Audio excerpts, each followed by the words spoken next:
30년간 믿었던 파트너가 한국을 잘못 건드린 대가는 참혹했습니다. 지금 상황에서는 우리가 부르는 게 값이야. 이건 비즈니스잖아. 반도체를 만드는데 반드시 필요한 네온가스. 연매출 45조 원 독일 린데가 전 세계 공급을 독점하고 있었고 대한민국 국산 화율은 0%였습니다. 우크라이나 전쟁으로 가격이 55배 폭등하자 린데는 곧바로 한국을 배신했습니다. 곧바로 5년 노예 계약서를 내민 거죠. 한국이 이걸 만들려면 15년은 걸릴걸요? 끝장나고 싶지 않으면 당장 서명해. 이천 공장 재고는 3주치뿐이었습니다. 그런데 경기도 외곽 직원 여든 명짜리 중소기업이 꺼내든 방역의 카드는 상상을 초월했습니다. 린데는 가격을 40% 폭락시키며 매달렸지만 이미 늦었습니다. 영국, 미국, 프랑스 세계 3대 가스 기업이 전부 수천억 원씩 싸들고 한국으로 몰려왔습니다. 그리고 한국이 30년 파트너에게 던진 한마디는 서늘했습니다. 신뢰를 저버린 파트너에게 두 번의 기회는 없다. 신뢰를 저버린 독일 기업의 참혹한 최후, 지금 바로 공개합니다. 5,500%.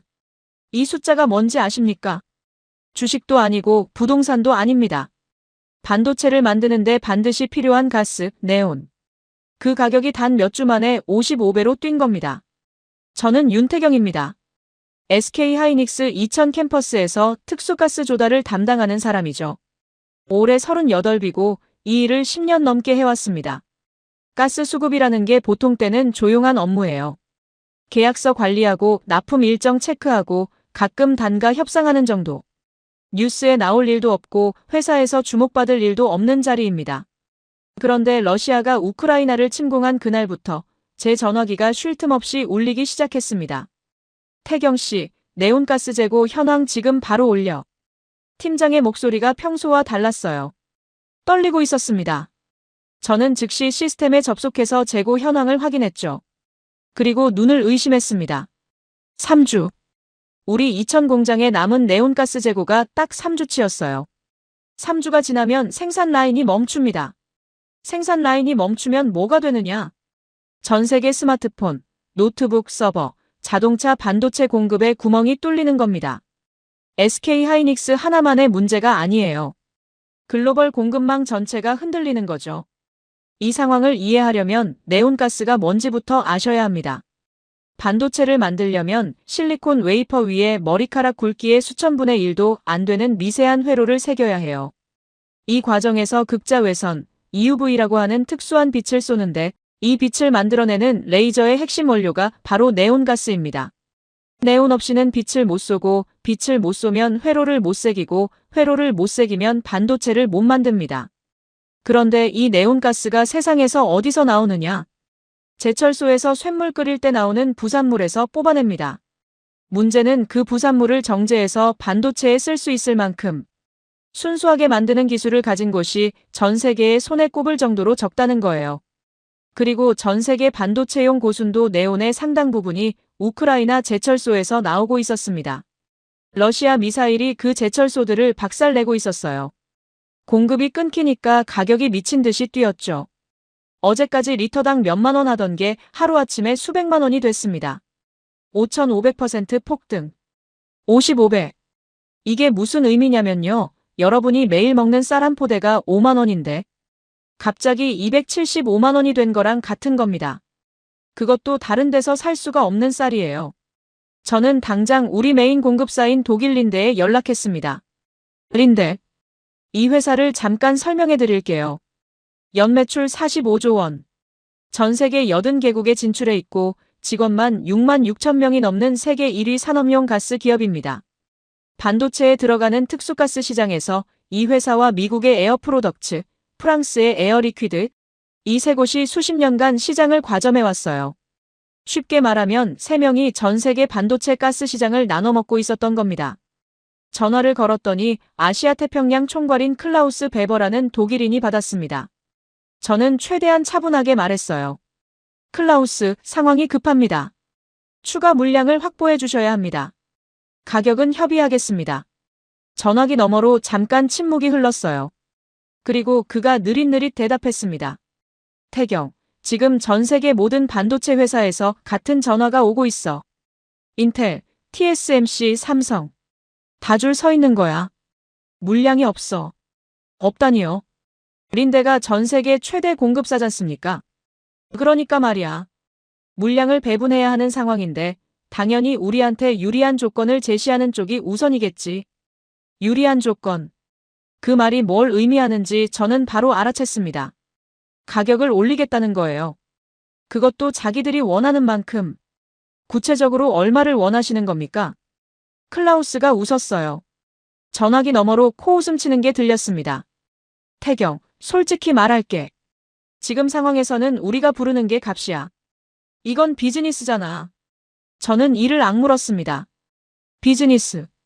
그래요, 비즈니스겠죠. 당신들 입장에서는. 하지만 우리 입장에서는 공장이 멈추느냐 마느냐의 생존 문제였어요. 그날 저녁 긴급 임원회의가 소집됐습니다. 회의실 분위기가 장례식장 같았어요. 생산 담당 상무가 보고했습니다. 현재 재고로 3주 버틸 수 있습니다. 사용량을 극한으로 줄이면 한 달. 그 이후에는 생산 라인을 세워야 합니다. 린데 쪽 반응은 가격을 대폭 올려야 물량을 배정해 줄 수 있다고 합니다. 에어 프로덕츠도 마찬가지고요. 프랑스 에어 리퀴드는 아예 신규 공급 불가라고 했습니다. 회의실에 한숨 소리가 퍼졌어요.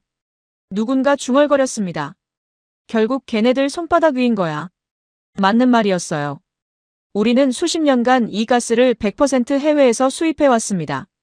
국산화율 0%. 한 방울도 우리 힘으로 만들지 못했어요. 왜냐고요? 순도 때문입니다. 반도체에 들어가는 네온가스는 순도가 99.999%가 돼야 해요. 이걸 업계에서는 5-9이라고 부릅니다. 소수점 아래 5자리까지 전부 9가 돼야 한다는 뜻이에요. 0.001%라도 불순물이 섞이면 수천만 원짜리 웨이퍼 수백 장이 통째로 폐기됩니다. 이 기술을 가진 곳이 전 세계에 몇 곳 안 되니까 린데 같은 회사가 시장을 독점할 수 있었던 거죠. 회의가 끝나고 사무실로 돌아오는데 삼성전자 구매팀 선배한테서 전화가 왔어요. 태경아, 너희도 네온 못 구하지? 형도요? 우리도 똑같아. 이거 우리 두 회사 문제가 아니야. 한국 반도체 전체가 날아갈 수 있어. 전화를 끊고 창밖을 봤습니다. 이천 공장의 클린룸에서는 지금 이 순간에도 불이 켜져 있었어요. 24시간 쉬지 않고 돌아가는 생산 라인. 저 불빛이 3주 후에 꺼질 수도 있다는 생각에 다리가 후들거렸습니다. 그날 밤 집에 돌아와서 아버지한테 전화를 드렸어요. 아버지 윤봉만. 포스코 포항제철소에서 30년을 일하시다가 은퇴하신 분입니다. 제가 어렸을 때부터 쇠 녹이는 냄새를 맡으며 컸어요. 아버지 작업복에는 항상 철 냄새가 배어 있었죠. 아버지, 요즘 회사에서 좀 힘든 일이 있어요. 무슨 일이고? 가스 수급 문제인데요. 우크라이나 전쟁 때문에 네온가스 공급이 끊겼거든요. 아버지가 잠깐 생각하시더니 말씀하셨어요. 네온? 그거 제철소에서 쇳물 끓일 때 나오는 거 아니가? 우리가 포스코에서 30년 동안 그거 그냥 태워서 날려버렸는데. 저는 무심코 넘길 뻔했습니다. 그냥 아버지 세대의 옛날 이야기려니 했어요. 그런데 그 말이 자꾸 머릿속에 걸렸습니다. 제철소에서 나오는 네온. 30년간 태워서 버린 가스. 혹시 그 버린 것 속에 답이 있는 건 아닐까? 그때는 정말 몰랐습니다. 아버지가 무심코 던진 그 한마디가 대한민국 반도체 산업의 운명을 바꾸는 열쇠가 될 줄은요. 다음 날 아침 출근하자마자 박종철 부사장님이 저를 부르셨습니다. 태경 씨, 국산화할 수 있는 업체가 있긴 합니다. 근데 문제가 있어요. 부사장님이 내민 서류에는 제가 한 번도 들어본 적 없는 회사 이름이 적혀 있었습니다. TMC. 직원 80명. 연매출 수백억 원. 경기도 외곽의 작은 회사. 이 회사가 린데를 이긴다고요? 연매출 45조 원짜리 글로벌 공룡을? 저는 솔직히 코웃음이 나왔습니다. 하지만 부사장님의 다음 말이 저를 멈추게 했어요. 이 회사가 포스코 제철소 부산물에서 네온가스를 뽑아내는 기술을 개발하고 있대. 그것도 독자 기술로. 포스코 제철소. 부산물. 어젯밤 아버지가 하신 말씀이 번개처럼 머리를 때렸습니다. TMC 본사를 찾아간 건 그로부터 이틀 뒤였습니다. 내비게이션을 따라가는데 점점 불안해지더라고요. 이천 캠퍼스를 벗어나 고속도로를 타고 국도로 빠지고 또 한참을 들어갔어요. 주변에 논밭이 펼쳐지고 비닐하우스가 보이기 시작하더니 작은 공단 입구에 간판이 하나 서 있었습니다. TMC. 글씨가 좀 발해 있었어요. 솔직히 말씀드리겠습니다. 첫인상은 실망이었어요. SK 하이닉스 이천 캠퍼스는 축구장 수백 개를 합쳐놓은 규모입니다. 클린룸만 해도 여러 동이고 최첨단 장비들이 24시간 돌아가는 곳이죠. 그런 곳에서 일하다가 이 작은 건물을 보니까 마음 한구석이 서늘해졌어요. 여기서 세계 1위를 상대한다고. 주차장에 차를 세우는데 건물 안에서 사람 하나가 뛰어나왔습니다. 40대 중반쯤 돼 보이는 남자였어요. 양복이 아니라 작업복을 입고 있었는데 소매를 걷어올린 팔에 기름때가 묻어 있었습니다. SK 하이닉스에서 오셨죠? 저 이완수입니다. 대표예요. 대표가 직접 작업복을 입고 현장에서 일하고 있었던 거예요. 악수를 했는데 손이 거칠었습니다. 아버지 손 같았어요. 제철소에서 30년 일하신 아버지의 그 투박한 손. 이완수 대표가 저를 공장 안으로 안내했습니다. 건물은 낡았지만 안에 들어서자 분위기가 확 달라졌어요. 복도 양쪽으로 실험실이 줄지어 있었는데 안에서 흰 가운을 입은 연구원들이 장비 사이를 바쁘게 오가고 있었습니다. 장비들이 제 눈을 사로잡았어요. 건물 외관과는 전혀 다른 수억 원짜리 최신 분석 장비들이 빼곡하게 들어차 있었거든요. 돈은 없어도 장비에는 아끼지 않았습니다. 이 대표가 제 시선을 눈치챈 듯 말했어요. 그 표정에 자부심이 묻어 있었습니다. 그리고 한 실험실 앞에서 멈추더니 문을 열었어요. 저희 수석 연구원입니다. 안에서 고개를 든 사람이 있었습니다. 30대 중반쯤 돼 보이는 여성이었어요. 안경 너머로 눈이 충혈돼 있었고 책상 위에 컵라면 용기가 3개 쌓여 있었습니다. 며칠째 제대로 못 자고 여기서 살다시피 한 게 눈에 보였어요. 정하윤입니다. 반갑습니다. 목소리가 가라앉아 있었지만 눈빛은 날카로웠어요. 악수를 하는데 이 대표와는 달리 손이 차가웠습니다. 에어컨도 없는 실험실에서 손이 찬 건 긴장하고 있다는 뜻이겠죠. 아니, 어쩌면 흥분하고 있었는지도 모릅니다. 지금까지 어디까지 오신 겁니까? 제가 단도직 입으로 물었어요. 시간이 없었으니까. 재고가 줄어드는 건 하루하루 진행 중이었습니다. 정하윤 연구원이 모니터를 돌려서 보여줬어요. 그래프 하나가 떠 있었습니다. 현재 순도 99.99%까지 도달했습니다. 99.99%. 소수점 아래 구가 4개. 포9. 일반 산업용으로는 최고 수준이죠. 하지만 반도체에는 못 씁니다. 5-9이 돼야 합니다. 알고 있습니다. 0.01%가 남았네요. 정확히는 0.001%요. 이 0.001%라는 숫자가 얼마나 무시무시한 벽인지 설명을 좀 해드려야겠습니다. 99.99%에서 99.999%로 가는 건 단순히 0.009%를 올리는 게 아니에요. 불순물을 10분의 1로 줄이는 겁니다. 가스 안에 들어있는 눈에 보이지도 않는 미세한 먼지, 수분, 다른 기체 분자들을 10배 더 깨끗하게 걸러내야 하는 거죠. 비유하자면 이런 겁니다. 올림픽 수영장에 물을 가득 채웠다고 해보세요. 99.99% 순도라는 건 그 수영장 안에 소금 한 줌 정도가 섞여 있는 겁니다. 99.999%는 소금 한 꼬집. 소금 한 줌과 한 꼬집. 이게 별거 아닌 것 같지만 나노미터 세계에서는 치명적인 차이예요. 반도체 회로선 폭이 머리카락의 수천분의 1이라고 했잖아요. 그 미세한 회로 위에 불순물 분자 하나가 떨어지면 회로가 끊어집니다. 웨이퍼 한 장에 반도체 칩이 수백 개 들어가는데 불순물 때문에 그중 절반이 불량이 나면 수천만 원이 날아가는 거예요. 그래서 5-9이 아니면 의미가 없습니다. 99.99%짜리 가스를 아무리 많이 만들어봐야 반도체 공장에서는 한 방울도 쓸 수가 없어요. 저도 이 벽이 얼마나 높은지 압니다. 정하윤 연구원이 말했어요. 린데가 이 기술을 완성하는데 20년이 걸렸습니다. 에어 프로덕츠는 15년. 지금 글로벌 가스 업계에서 우리한테 하는 말이 뭔지 아세요? 뭔데요? 너희가 이걸 만들려면 15년에서 20년은 걸릴 거야. 그녀가 씁쓸하게 웃었습니다. 독일 사람들이 특히 좋아하는 말이에요. 클라우스 베버인가 린데 아시아 총괄. 그 양반이 업계 콘퍼런스에서 대놓고 그랬다면서요. 한국이 네온가스 국산화를 한다고. 15년은 걸릴 거야. 순간 제 주먹에 힘이 들어갔어요. 며칠 전 전화기 너머로 코웃음 치던 그 목소리가 떠올랐으니까요. 근데 윤 과장님, 정하윤 연구원이 저를 똑바로 쳐다봤습니다. 저는 그거 2년 안에 해낼 겁니다. 순간 실험실 공기가 바뀌었어요. 이 사람이 허풍을 치는 건지 진심인 건지 판단이 안 됐습니다. 직원 80명짜리 회사의 연구원 1명이 연매출 45조 원 기업이 20년 걸려서 한 일을 2년 만에 하겠다고? 근거가 뭡니까? 우리만의 방법이 있습니다. 그녀가 화이트보드로 다가가서 마커를 잡았어요. 그리고 그림을 그리기 시작했습니다. 린데는 공기에서 네온을 뽑아냅니다. 공기 중에 네온이 18ppm 정도 있거든요. 아주 적은 양이죠. 그래서 엄청난 규모의 공기분리 시설이 필요하고 거기서 또 정제를 거쳐야 하니까 시간과 돈이 어마어마하게 듭니다. 우리는 다릅니다. 포스코 제철소에서 쇳물을 녹일 때 나오는 부산물 가스. 이 안에 네온이 공기보다 훨씬 높은 농도로 들어있어요. 출발점이 다른 겁니다. 린데가 모래밭에서 금을 찾는 거라면 우리는 금광에서 시작하는 거예요.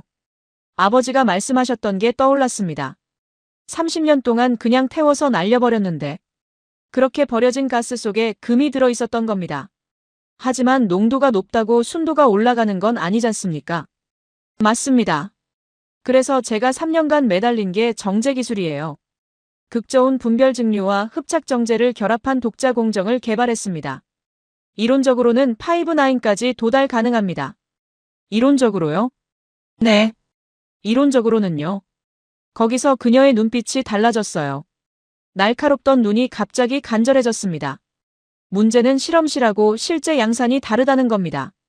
실험실에서 시험관 하나 분량을 정제하는 것과 실제 반도체 공장에서 수천 리터를 연속으로 공급하는 건 완전히 다른 차원의 문제예요. 그래서요? 5-9을 검증하려면 실제 반도체 양산 라인에서 테스트해야 합니다. 우리 가스를 실제 웨이퍼 생산 공정에 넣어보고 수율이 기존 린데 가스와 동일한지 확인하는 수밖에 없어요. 저는 그 순간 그녀가 무슨 말을 하려는 건지 알아챘습니다.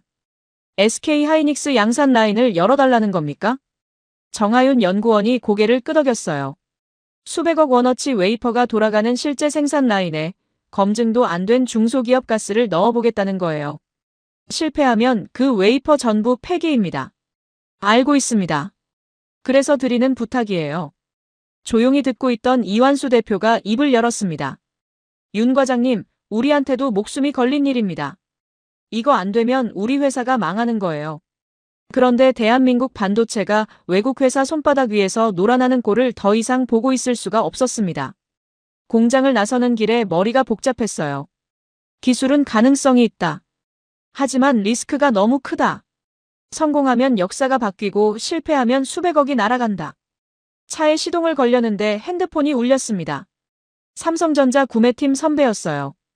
태경아, 큰일이야. 린데가 아시아 고객사들한테 새로운 조건을 내걸었어. 무슨 조건이요? 장기 독점 공급 계약. 5년간 린데 가스만 쓰겠다는 서약을 하면 물량을 우선 배정하겠다는 거야. 안 하면 물량을 줄이겠대. 충성 서약이었습니다. 전쟁통에 물량이 부족한 틈을 타서 고객사들을 완전히 자기 밑으로 묶어두려는 거예요. 5년간 린데에 묶이면 그 사이에 가격을 아무리 올려도 우리는 아무 말 못하고 내야 하는 겁니다. 거기다 더 무서운 게 있어. 선배의 목소리가 낮아졌어요. 만약 중간에 다른 공급사로 바꾸려는 시도를 하면 즉시 공급을 중단하겠다는 위약 조항까지 넣었대. 그 말을 듣는 순간 소름이 끼쳤습니다. 이건 비즈니스가 아니라 인질극이었어요. 반도체 생산 라인을 인질로 잡고 원하는 대로 안 하면 죽이겠다는 협박. 45조 원짜리 거인이 할 수 있는 짓이었습니다. 전화를 끊고 한참 동안 주차장에 앉아 있었어요. 핸들을 잡은 손이 떨렸습니다. 린데의 충성 서약에 서명하면 당장은 편합니다. 물량도 확보되고 생산 라인도 안 멈추죠.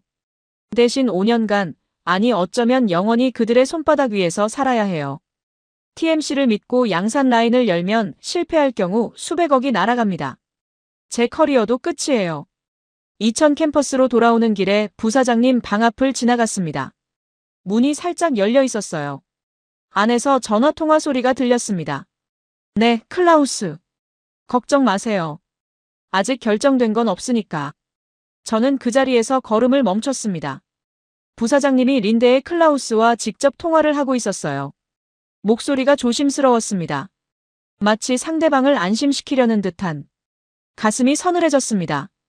설마 부사장님이 이미 충성서약 쪽으로 마음이 기운 건 아닐까? 그렇다면 TMC 이야기는 꺼내봐야 소용이 없는 걸까? 하지만 제 머리 한쪽에서 정하윤 연구원의 목소리가 맴돌았어요. 저는 그거 2년 안에 해낼 겁니다. 그리고 아버지의 목소리. 30년 동안 그냥 태워서 날려버렸는데. 그날 밤 저는 잠을 이루지 못했습니다. 재고는 하루하루 줄어들고 있었고 린데는 올가미를 조여오고 있었고 TMC라는 이름 없는 중소기업만이 유일한 탈출구처럼 보였어요. 그런데 그 탈출구의 문을 열 수 있는 사람은 딱 한 명. 박종철 부사장님이었습니다. 부사장님을 찾아가기 전에 저는 아버지한테 먼저 전화를 드렸습니다. 왜냐고요? 솔직히 무서웠거든요. 부사장님한테 보고하는 건 사실상 도박판에 올인하겠다고 선언하는 거였으니까. 그 전에 아버지 목소리라도 듣고 싶었어요. 아버지, 저 태경인데요. 오, 이 시간에 웬일이고. 밤 11시가 넘었는데도 아버지는 깨어 계셨어요. 은퇴하시고 나서도 새벽에 일어나시는 습관이 안 바뀌셨거든요. 30년간 교대 근무하신 몸이 시계처럼 굳어진 거죠. 아버지, 지난번에 말씀하셨잖아요. 포스코에서 가스 태워서 날렸다고. 그래, 그랬지. 왜? 그 가스 얘기 좀 더 해주세요. 전화기 너머로 아버지가 헛기침을 하셨어요. 잠깐 침묵이 흐르더니 아버지 특유의 느릿한 목소리가 이어졌습니다. 내가 포스코 들어간 게 23살 때였어. 고졸이었지. 대학 갈 형편이 안 됐으니까. 포항제철이라고 그때는 그렇게 불렀어. 거기서 쇳물 끓이는 일을 했다. 아버지의 이야기를 들으면서 저는 침대에 등을 기댔습니다. 어릴 때 잠들기 전에 아버지가 들려주시던 제철소 이야기가 떠올랐어요. 그때는 그냥 무서운 이야기인 줄 알았습니다. 용광로에서 쇳물이 1600도로 끓고 불꽃이 튀면 화상을 입고 굴뚝에서 연기가 하늘로 올라가고 용광로에서 쇳물을 녹이면 가스가 나와. 일산화탄소, 이산화탄소, 질소, 그리고 이런저런 잡가스들. 그 중에 네온이라는 게 있었어. 양이 적긴 한데 분명 있었어. 그걸 어떻게 아셨어요? 기술팀 쪽 사람들이 가끔 얘기하더라고. 이 가스 안에 쓸만한 게 있다고. 근데 뽑아내는 기술이 없으니까 그냥 태워서 날려버린 거지. 30년 동안 버린 가스. 저는 머릿속으로 계산을 해봤어요. 포스코 포항 제철소 하나에서 하루에 처리하는 쇳물량이 어마어마합니다. 거기서 나오는 부산물 가스 양도 상당하고요. 만약 그 가스에서 네온만 뽑아낼 수 있다면 상당한 양이 나올 수 있겠다 싶었습니다. 아버지, 그 가스 안에 네온이 얼마나 들어있는지 혹시 아세요? 정확한 수치는 모르지. 근데 한 가지 기억나는 건 있어. 한 번은 외국 회사에서 사람이 왔었어. 독일인이었나? 우리 부산물 가스를 분석해보겠다고. 샘플 떠가더니 나중에 연락이 왔는데 그때 기술팀장이 그러더라고. 아버지가 잠깐 말을 멈추셨어요. 독일 놈들이 우리 가스 가져가서 분석해보고는 눈이 뒤집혔대. 네온 농도가 공기보다 몇십 배는 높다고. 근데 그때는 네온가스 값이 그렇게 비싸지 않았으니까 경제성이 없다고 넘어갔지. 독일 놈들이 눈이 뒤집혔다. 그 말이 가슴에 꽂혔어요. 린데가 이미 포스코 부산물의 가치를 알고 있었을 수도 있다는 거잖아요. 알면서도 한국에는 기술이 없으니까 뽑아내지 못할 거라고 깔보고 자기들은 기존 방식으로 돈을 벌어온 거예요. 태경아. 내 아버지. 내가 30년 일하면서 하나 배운 게 있어. 쇠를 녹이려면 불이 뜨거워야 하는데 그 불을 만드는 건 결국 사람이야. 기계가 아무리 좋아도 사람이 포기하면 끝이고 기계가 좀 낡아도 사람이 안 포기하면 길이 열리더라고. 아버지는 한 번도 거창한 말씀을 하신 적이 없는 분이에요. 항상 짧고 낮은 목소리로 필요한 말만 하시는 분. 그런데 그날 밤 아버지 말씀은 유독 길었습니다. 마치 아들이 뭔가 큰 결정 앞에 서 있다는 걸 느끼신 것처럼요. 전화를 끊고 천장을 올려다봤습니다. 포스코 부산물에서 네온을 뽑는다. 출발점이 다르다. 금광에서 시작하는 거다.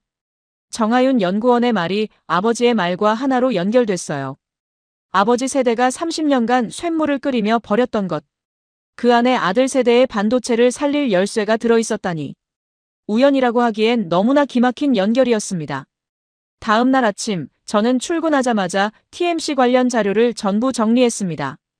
정하윤 연구원이 보내준 기술 보고서, 포스코 부산물 분석 데이터, 그리고 국산화가 될 경우의 경제성 분석까지. 이걸 들고 부사장님을 찾아가야 했어요. 그런데 어젯밤 엿들은 통화가 자꾸 머릿속에서 맴돌았습니다. 네, 클라우스.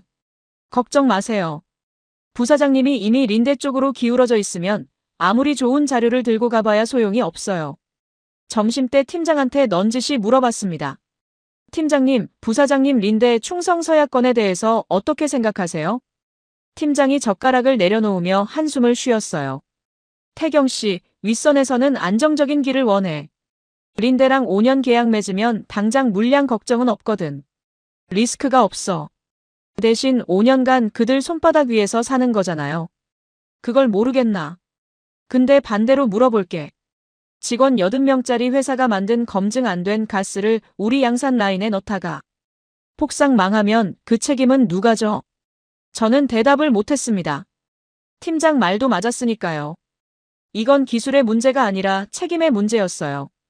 성공하면 영웅이고 실패하면 전범이 되는 거였습니다. 오후 3시. 더 이상 미룰 수 없다고 판단했습니다. 자료를 챙겨 들고 부사장님 방으로 향했어요. 노크를 했더니 들어와라는 낮은 목소리가 들렸습니다. 방 안에 들어서니 부사장님이 창밖을 내다보고 계셨어요. 이천 캠퍼스의 클린룸 건물이 창 너머로 보였습니다. 무슨 일이야, 태경 씨? 보고 드릴 게 있습니다. 저는 자리에 앉아서 자료를 펼쳤어요. 처음엔 차분하게 시작했습니다. 현재 네온가스 수급 상황, 린데의 충성 서약 조건, 그리고 국산화의 필요성. 부사장님은 무표정하게 듣고 계셨어요. 중간에 한 번도 질문을 하지 않으셨습니다. 그게 오히려 더 무서웠어요. 그래서 TMC라는 회사가 있습니다. 포스코 제철소 부산물에서 네온가스를 정제하는 독자 기술을 보유하고 있고 현재 순도 99.99%까지 도달한 상태입니다. 파이브9은 아직입니다. 아직이라. 그러면 아직 안 되는 거잖아. 실험실에서는 이론적으로 가능합니다. 하지만 검증을 하려면 우리 양산 라인이 필요하다. 부사장님이 제 말을 잘랐어요. 이미 알고 계셨던 겁니다. 당연하죠. 부사장님이 저보다 이 업계를 20년 더 아는 분이니까. 태경 씨, 솔직하게 물을게. 부사장님이 창가에서 돌아서며 저를 정면으로 바라봤습니다. 실패하면 어떻게 할 건데? 각오하고 있습니다. 각오라. 수백억 원어치 웨이퍼가 날아가면 각오로 되는 게 아니야. 자네 커리어도 끝이고 나도 옷 벗어야 해. 조용한 방 안에 시계 소리만 똑딱거렸어요. 부사장님, 한 가지만 여쭤도 됩니까? 뭔데? 린데 충성 서약에 서명하시려고 하신 겁니까? 부사장님 표정이 살짝 굳어졌어요.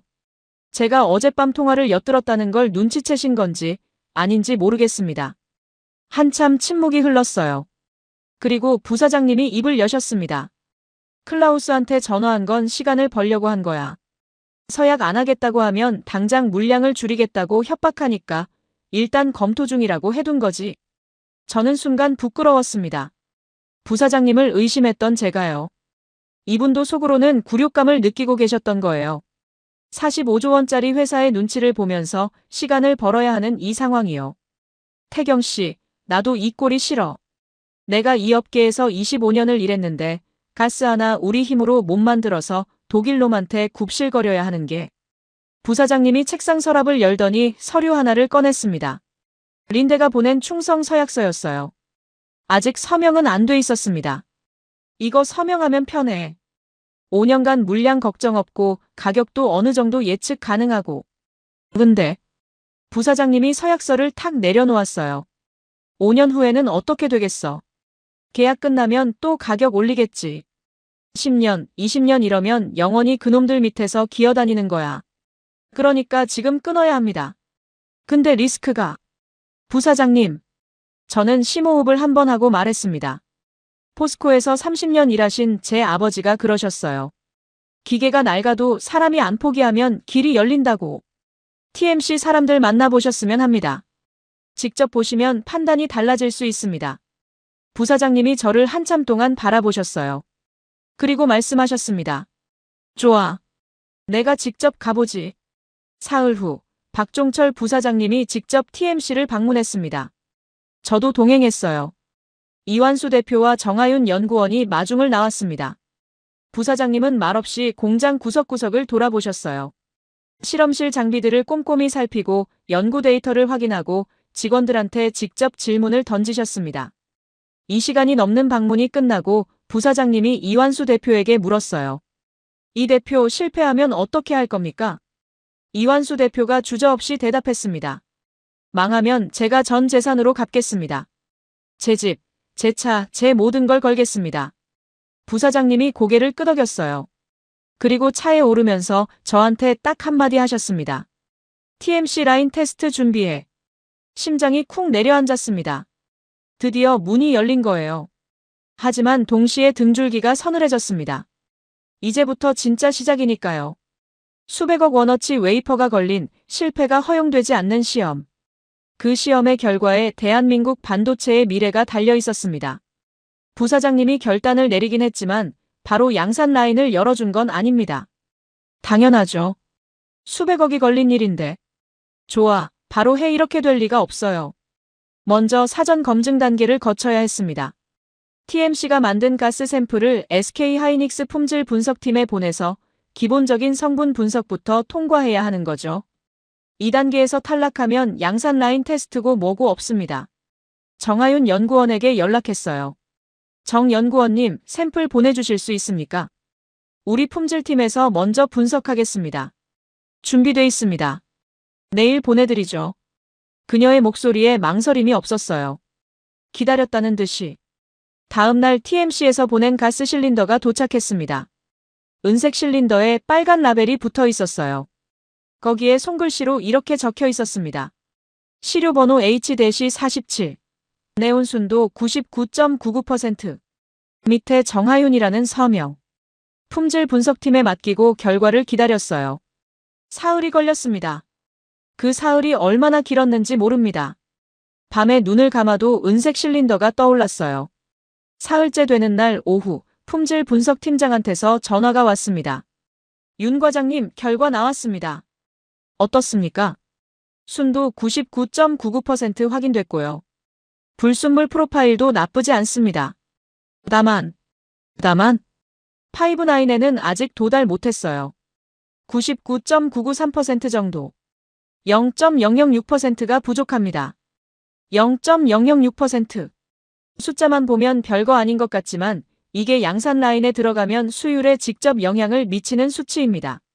그린데 가스가 99.999%인데 0.006% 차이면 웨이퍼 1000장 기준으로 분량이 수십 장은 더 나올 수 있어요. 정하윤 연구원에게 결과를 전달했습니다. 99.993%입니다. 파이브9까지 0.006% 남았어요. 전화기 너머로 짧은 침묵이 흘렀습니다. 그리고 그녀가 말했어요. 예상했습니다. 예상했다고요? 실린더에 담아서 운송하는 과정에서 미량의 수분이 유입됐을 겁니다. 이건 정제 기술의 문제가 아니라 공급 시스템의 문제예요. 충분히 해결할 수 있습니다. 얼마나 걸립니까? 석 달 주세요. 석 달. 우리 재고가 버틸 수 있는 한계와 맞닿는 시간이었어요. 린데에서 비싼 값에 최소 물량을 사오면서 버티고 있었지만 그것도 한계가 있었거든요. 석 달 드리겠습니다. 대신 한 가지 부탁이 있어요. 뭔데요? 과정을 저한테 공유해 주세요. 매주 진행 상황 보고를 부사장님한테 올려야 합니다. 알겠습니다. 그날부터 정하윤 연구원과의 주간 보고가 시작됐습니다. 매주 금요일 저녁 화상통화로 진행했어요. 처음 몇 주는 순조로웠습니다. 첫째 주. 공급 시스템의 밸브와 배관을 전면 교체했다는 보고가 왔어요. 기존 스테인리스 소재에서 초고순도 전용 소재로 바꾼 거죠. 이것만으로도 수분 유입량이 절반으로 줄었다고 했습니다. 둘째 주. 정제 공정 후단에 극저온 트랩을 추가 설치했다는 소식. 영하 196도로 가스를 냉각시켜서 잔류 불순물을 얼려 잡아내는 장치예요. 셋째 주. 순도 99.996%. 올라가고 있었습니다. 넷째 주 보고 때 정하윤 연구원의 얼굴이 눈에 띄게 수척해져 있었어요. 모니터 너머로 봐도 광대뼈가 더 도드라져 보였습니다. 정 연구원님, 좀 쉬어야 하는 거 아닙니까? 괜찮습니다. 지금 쉴 때가 아니에요. 다섯째 주 99.997%, 여섯째 주 99.997%. 숫자가 안 올라갔어요. 2주 연속 같은 자리에 멈춘 겁니다. 벽에 부딪혔습니다. 정하윤 연구원이 처음으로 힘든 표정을 보였어요. 어떤 벽이요? 질소예요. 네온과 질소는 물리적 성질이 너무 비슷해서 분리가 극도로 어렵습니다. 99.997% 이후로는 남아있는 불순물 대부분이 질소인데 기존 방식으로는 더 이상 분리가 안 됩니다. 이 문제가 바로 린데가 20년 걸려서 해결한 핵심이었어요. 네온과 질소를 나노 수준에서 분리하는 기술. 린데는 이걸 위해 수천억 원을 연구개발에 쏟았고 그 기술을 특허로 묶어서 다른 회사가 따라올 수 없게 만든 거죠. 15년에서 20년 걸릴 거야라는 클라우스의 조롱이 바로 이 벽을 두고 한 말이었습니다. 일곱째 주 99.997%, 여덟째 주 99.9975%, 겨우 0.0005% 올렸어요. 이 속도로는 석 달이 아니라 1년이 걸려도 5-9에 못 닿습니다. 부사장님이 저를 불렀어요. 태경 씨, TMC 진행 상황이 어때? 솔직히 말씀드리면 벽에 부딪혔습니다. 어느 정도? 질소 분리 문제입니다. 99.997%에서 더 이상 안 올라갑니다. 부사장님 표정이 어두워졌어요. 린데 쪽에서 또 연락 왔어. 충성 서약 기한을 이번 달 말까지로 못 받겠대. 그때까지 서명 안 하면 다음 분기부터 물량을 30% 줄이겠다고. 30%. 그러면 우리 생산 라인 가동률이 70%로 떨어집니다. 연간 매출로 따지면 조 단위 손실이에요. 시간이 없어, 태경 씨. 저도 알고 있었습니다. 하지만 포기하고 싶지 않았어요. 정하윤 연구원이 매주 보내오는 보고서에 빼곡히 적힌 실험 데이터들, 새벽 3시 4시에 찍힌 타임스탬프, 컵라면 먹으면서 연구실에서 밤을 새는 사람. 그 사람의 노력을 내가 포기해도 되는 건가? 한 달만 더 주십시오. 한 달.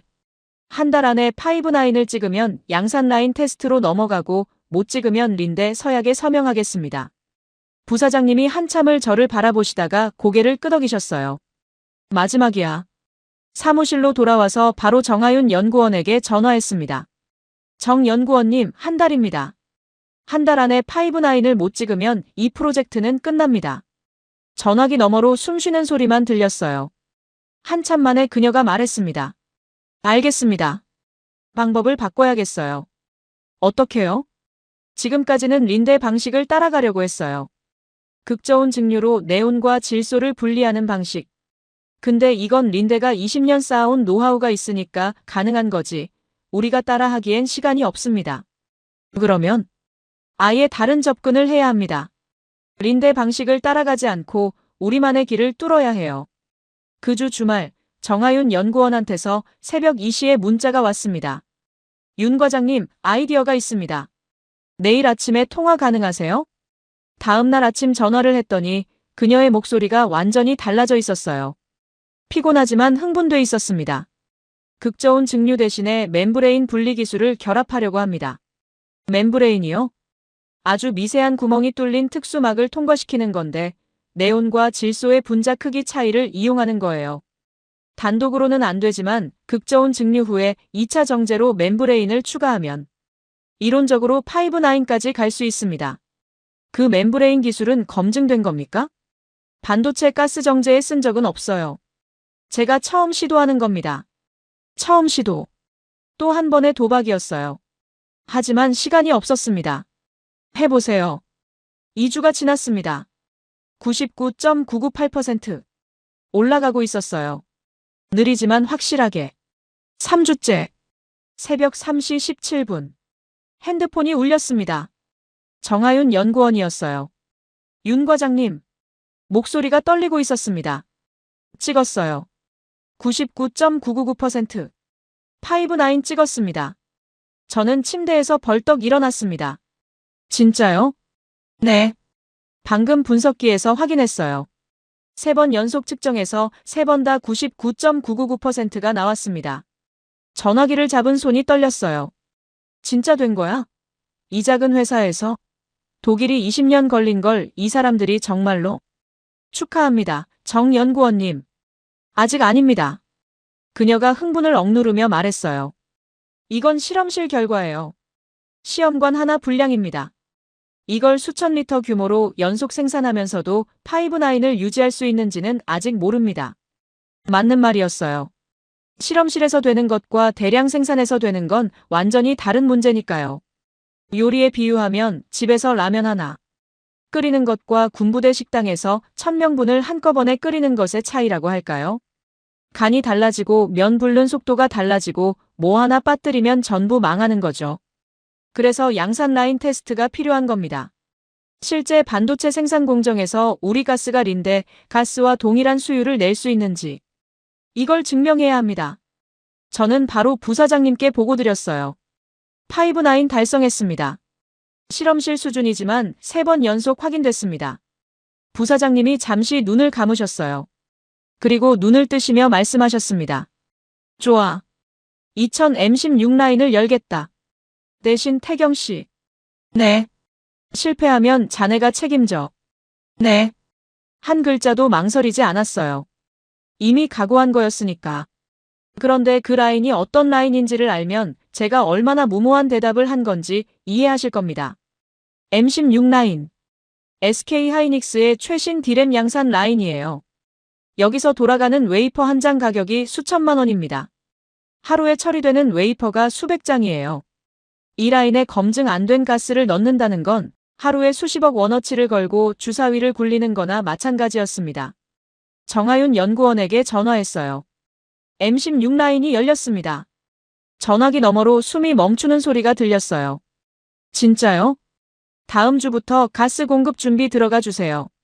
현장에 연구팀이 직접 상주해야 합니다. 알겠습니다. 저희 팀 전원이 2000으로 가겠습니다. 전화를 끊고 창밖을 봤습니다. M16 라인이 있는 건물에 불빛이 보였어요. 저 안에서 지금 이 순간에도 수천만 원짜리 웨이퍼들이 만들어지고 있습니다. 다음 주부터 저 라인에 TMC 가스가 들어가요. 성공하면 역사가 바뀌고 실패하면 모든 게 끝납니다. 주말 동안 잠을 거의 못 잤어요. 월요일 아침이 올 때까지 몇 번이나 정하윤 연구원에게 전화를 걸려다 참았는지 모릅니다. 그쪽도 준비하느라 정신이 없을 테니까요. 일요일 밤 아버지한테 전화드렸습니다. 아버지, 내일부터 중요한 일이 시작됩니다. 무슨 일인데? 아버지가 말씀하셨던 그 가스요. 포스코에서 버렸던 그 가스. 그걸로 반도체를 만들어 보려고 합니다. 전화기 너머로 아버지가 한참 동안 아무 말씀을 안 하셨어요. 그리고 짧게 말씀하셨습니다. 잘 될 거다. 아버지는 늘 그랬어요. 긴 말 안 하시고 짧은 한마디. 근데 그 한마디가 수백 마디보다 든든했습니다. 월요일 새벽 5시. 이천 캠퍼스 정문 앞에 TMC 트럭 한 대가 서 있었습니다. 은색 가스 실린더들이 가득 실려 있었어요. 트럭 옆에 정하윤 연구원과 TMC 연구팀 8명이 서 있었습니다. 전원이 새 작업복을 입고 있었는데 얼굴들이 하나같이 비장했어요. 정하윤 연구원과 눈이 마주쳤습니다. 그녀가 고개를 한번 끄덕였어요. 준비됐다는 뜻이었겠죠. M16 라인의 문이 열렸습니다. M16 라인 안에 들어서는 순간 TMC 연구팀의 표정이 달라졌습니다. 이 사람들은 경기도 외곽의 작은 실험실에서 일하던 사람들이에요. 그런데 눈앞에 펼쳐진 건 축구장 몇 개를 합쳐놓은 규모의 클린룸이었습니다. 천장에서 바닥까지 공기 한 점 먼지 없이 정화된 공간. 노란 조명 아래 수백 대의 장비가 정렬돼 있고 방진복을 입은 엔지니어들이 소리 없이 움직이고 있었어요. 반도체 웨이퍼가 로봇팔에 실려 장비 사이를 이동하는 모습은 솔직히 영화 같았습니다. 정하윤 연구원이 한 발짝 멈추더니 주위를 천천히 둘러봤어요. 그리고 작게 중얼거렸습니다. 여기서 우리 가스가 돌아가는 거구나. 그 목소리에 경외감과 두려움이 동시에 묻어 있었어요. 가스 공급 시스템 연결 작업이 시작됐습니다. TMC가 가져온 은색 실린더들을 M16 라인의 가스 캐비닛에 장착하는 거예요. 이 작업만 해도 반나절이 걸렸습니다. 배관 하나하나를 초고순도 용접으로 연결하고 연결 부위의 기밀 테스트를 수십 번 반복해야 하니까요. 0.001%의 불순물도 허용 안 되는 세계에서는 배관 이음새 하나에서 새어 들어오는 공기가 치명적이거든요. 오후 3시. 연결이 끝났습니다. 이제 밸브만 열면 TMC 네온가스가 M16 라인으로 흘러 들어갑니다. 가스 캐비닛 앞에 사람들이 모였어요. 저, 정하윤 연구원, 이완수 대표, TMC 연구팀 8명, 그리고 SK 하이닉스 공정 엔지니어 5명. 부사장님은 안 오셨습니다. 나중에 안 건데 사무실에서 모니터로 지켜보고 계셨대요. 현장에 나타나면 부담을 줄까 봐서. 열겠습니다. 제가 말했어요. 정하윤 연구원이 밸브에 손을 올렸습니다. 장갑 낀 손이 미세하게 떨리는 게 보였어요. 쉭. 가스가 배관을 타고 흘러들어가는 소리가 났습니다. 아주 작은 소리였지만 그 순간 거기 있던 모든 사람의 귀에는 천둥 소리처럼 들렸을 거예요. 첫 번째 웨이퍼가 공정에 투입됐습니다. EUV 노광 장비에서 극자 외선이 발사되고 TMC의 네온가스가 레이저 광원을 만들어내는 데 쓰이기 시작했어요. 지금 이 순간 포스코 제철소에서 버려지던 가스가 세계 최첨단 반도체를 만드는 데 쓰이고 있는 겁니다. 아무도 말을 안 했어요. 모니터만 바라봤습니다. 공정 데이터가 실시간으로 올라오고 있었거든요. 첫 번째 웨이퍼 공정 완료까지 약 4시간. 그 4시간 동안 정하윤 연구원은 모니터 앞에서 한 발짝도 움직이지 않았습니다. 화장실도 안 갔어요. 저도 마찬가지였고요. 오후 7시 12분. 첫 번째 웨이퍼가 공정을 마치고 나왔습니다. 검사 장비에 올렸어요. 회로 패턴을 확대해서 보는 거죠. 결함이 있으면 화면에 빨간 점으로 표시됩니다. 화면이 켜졌습니다. 빨간 점이 보였어요. 하나, 둘, 셋, 넷. 정하윤 연구원의 얼굴이 하얗게 변했습니다. 정상 범위 내입니까? 제가 SK 공정 엔지니어한테 물었어요. 아직 판단하기 이릅니다. 첫 번째 웨이퍼는 가스 전환 과정에서 잔류 가스가 섞일 수 있어서요. 최소 10장은 봐야 합니다. 10장. 웨이퍼 한 장 공정에 4시간이니까 40시간. 이틀 가까이 기다려야 한다는 거예요. 하지만 10장을 기다릴 여유가 없었습니다. 두 번째 웨이퍼부터 연속으로 데이터를 확인하기로 했어요. 두 번째 웨이퍼. 빨간 점 3개. 세 번째. 빨간 점 5개. 네 번째. 빨간 점 7개. 늘어나고 있었어요. 결함이 줄어드는 게 아니라 점점 더 많아지고 있었습니다. 다섯 번째 웨이퍼가 나왔을 때 SK 공정 엔지니어가 고개를 저었어요. 이 추세면 수율 기준 미달입니다. 그런데 가스 대비 결함률이 3배 이상 높아요. 3배. 이대로면 웨이퍼 수백 장이 불량 처리됩니다. 수십억 원이 날아가는 거예요. 라인 멈춰야 합니까? 제가 물었어요. 목소리가 떨렸습니다. 엔지니어가 대답하기 전에 이완수 대표가 앞으로 나왔습니다. 잠깐만요. 정 연구원, 데이터 한번 봐. 정하윤 연구원이 모니터에 매달렸어요. 결함 위치 분포를 분석하기 시작했습니다. 5분, 10분. 키보드를 두드리는 소리만 들렸어요. 주위 사람들은 숨을 죽이고 있었습니다. 찾았어요. 그녀가 돌아섰을 때 눈에 눈물이 맺혀 있었지만 목소리는 또렷했어요. 결함이 웨이퍼 가장자리에 집중돼 있습니다. 중심부는 정상이에요.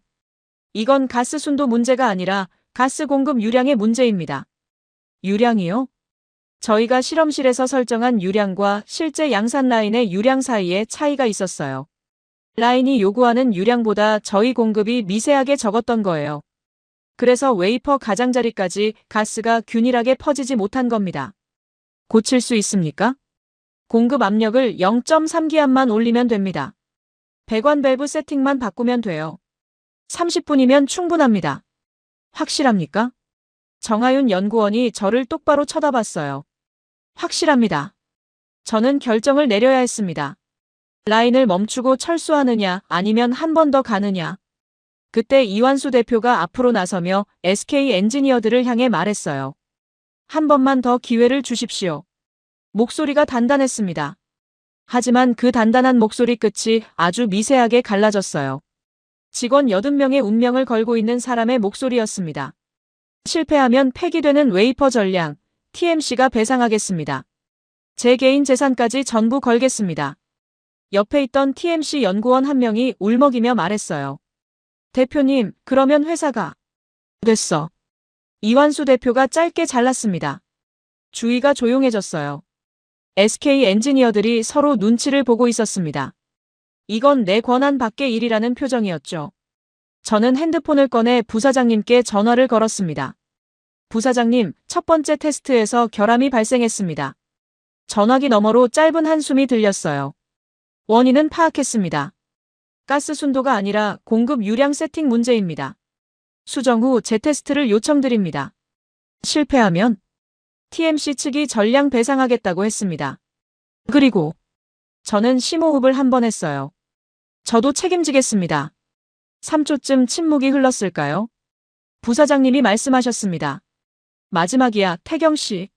전화를 끊고 정하윤 연구원을 봤어요. 30분 드립니다.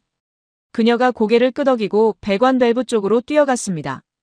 TMC 연구팀이 일사불란하게 움직였어요. 공구를 잡고 게이지를 확인하고 압력을 미세하게 조절하는 모습이 마치 수술실 같았습니다. 27분 만에 세팅이 끝났어요. 준비됐습니다. 다시 밸브가 열렸습니다. 수정된 유량으로 네온가스가 흘러들어갔어요. 6번째 웨이퍼가 투입됐습니다. 4시간 뒤 모니터 앞에 다시 사람들이 모였어요. 아까보다 더 많았습니다. 소문이 퍼졌는지 다른 팀 엔지니어들까지 구경 와 있었어요. 다들 숨을 죽이고 화면을 바라봤습니다. 검사 결과가 떴어요. 빨간 점이 없었습니다. 아니, 하나 있었어요. 하나. 린데 가스를 쓸 때의 평균 결함수가 웨이퍼당 1에서 2개입니다. 하나면 정상 범위예요. 7번째. 결함 0개. 8번째. 결함 1개. 9번째. 결함 0개. 10번째.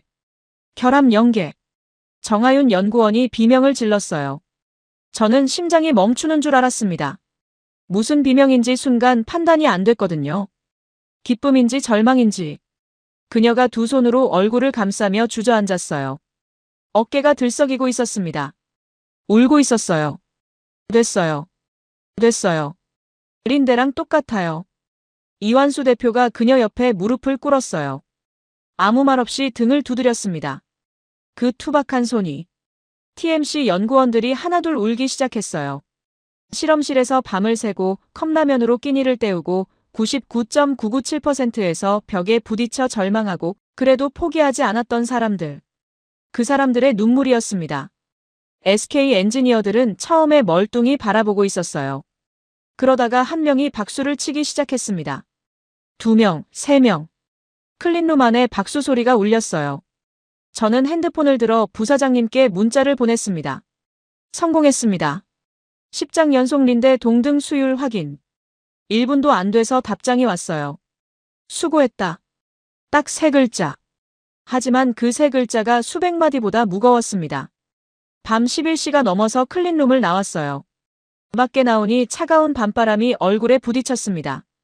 정하윤 연구원이 건물 앞 벤치에 앉아 있었어요. 고개를 들어 하늘을 올려다보고 있더라고요. 옆에 앉았습니다. 정 연구원님, 해냈네요. 아직 아닙니다. 또 그 말이었어요. 5-9 찍었을 때도 그랬고 지금도 아직이라고. 오늘은 10장입니다. 양산 검증이 되려면 최소 수천 장을 연속으로 돌려야 해요. 몇 달간 안정적으로 공급이 돼야 하고요. 맞는 말이었지만 저는 오늘만큼은 기뻐하고 싶었어요. 그래도 오늘은 좀 기뻐합시다. 그녀가 작게 웃었어요. 처음 보는 웃음이었습니다. 아버지한테 전화해도 될까요? 당연하죠. 정하윤 연구원이 자리를 피해 주었고 저는 아버지한테 전화를 걸었습니다. 아버지, 됐어요. 아버지가 버렸던 그 가스로 반도체를 만들었어요. 전화기 너머로 아버지가 코를 훌쩍이는 소리가 들렸어요. 30년간 제철소에서 쇳물을 끓이며 뜨거운 것에 단련된 사람이 아들의 전화. 한 통에 코를 훌쩍이고 계셨습니다. 잘했다, 태경아. 그날 밤 집으로 돌아가는 차 안에서 저는 혼자 울었습니다. 기쁨이 아니라 안도감 때문이었어요. 수백억이 날아갈 뻔한 도박에서 살아남았다는. 하지만 그건 틀린 생각이었어요. 아직 끝이 아니었으니까요. 진짜 전쟁은 이제부터 시작이었습니다. 이 소식이 린데 귀에 들어가는 순간 45조 원짜리 거인이 가만히 있을 리 없었으니까요. M16 라인 테스트 성공 이후 본격적인 양산 검증이 시작됐습니다. 10장이 아니라 수천 장을 연속으로 돌려야 했어요. 한 달, 두 달, 석 달. 매일매일 데이터를 쌓아가는 거죠. 하루라도 수율이 떨어지면 처음부터 다시입니다. 정하윤 연구팀은 아예 이천에 방을 잡았어요. TMC 본사와 SK 하이닉스 캠퍼스를 매일 왔다 갔다 할 수 없으니까요. 근처 원룸 3개를 빌려서 8명이 나눠 살았습니다. 연구실에서 먹고 자고 모니터 보고 데이터 찍히면 분석하고 이상 징후 나타나면 새벽이든 한밤중이든 달려가고 그 생활이 석 달간 이어졌어요. 저도 매일 라인을 들여다봤습니다. 출근하면 제일 먼저 전날 수율 데이터를 확인하는 게 습관이 됐어요. 숫자가 안정적으로 유지되는 걸 볼 때마다 조금씩 숨통이 트였습니다. 하지만 마음 한편으로는 불안했어요. 이게 계속 될 수 있을까? 한 달은 되는데 석 달은 어떨까? 반도체 공정이라는 게 워낙 민감한 세계라서 계절이 바뀌면서 습도나 온도가 달라지면 가스 품질에도 영향을 줄 수 있거든요. 한 달째. 수율 안정.